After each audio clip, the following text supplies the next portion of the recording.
நீங்க என்ன நினைக்கிறீங்க சார்? திமுக கொண்டு வந்த தேர்தல் அறிக்கை சொன்னது எதாவது நடந்திருக்கா? தூய்மை பணியாளர்களை கொரோனா காலத்தில் என்ன பண்ணாங்க? இந்த மீடியாக்களில் பார்க்கணுமே, அவங்கள ஏதோ தெய்வத்துக்கு இணையாக ஒரு சினிமா பாட்டெலாம் போட்டு இவர் டாக்டருங்க போராட்டம் நடத்தினா இவர் போய் படுத்துக்குவார்.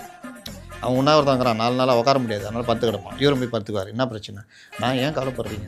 நம்ம தேர்தல் அறிக்கை சொல்லுங்கள், நான் எழுதிக்கிறேன். போக்குவரத்து தொழில் போராடிட்டு இருப்பான், இவர் அங்கே போவார். என்ன விஷயம்? நீங்கள் ஏன் கவலைப்படுற? 100 நாளில் நம்ம ஆச்சு சொல்லுங்கள், உங்கள் மேட்ரு நான் வந்தோன்னே பண்ணுறேன். நகை வச்சுக்கிறீங்களா? ஆமாம், உடனே போய் வைங்க. 1 லட்ச ரூபா வச்சிங்கன்னா நாங்கள் வந்தோன்னே ரத்து பண்ணுவோம், அப்படியே அந்த நகையை நீங்கள் வாங்கிக்கலாம் அப்படின்னு.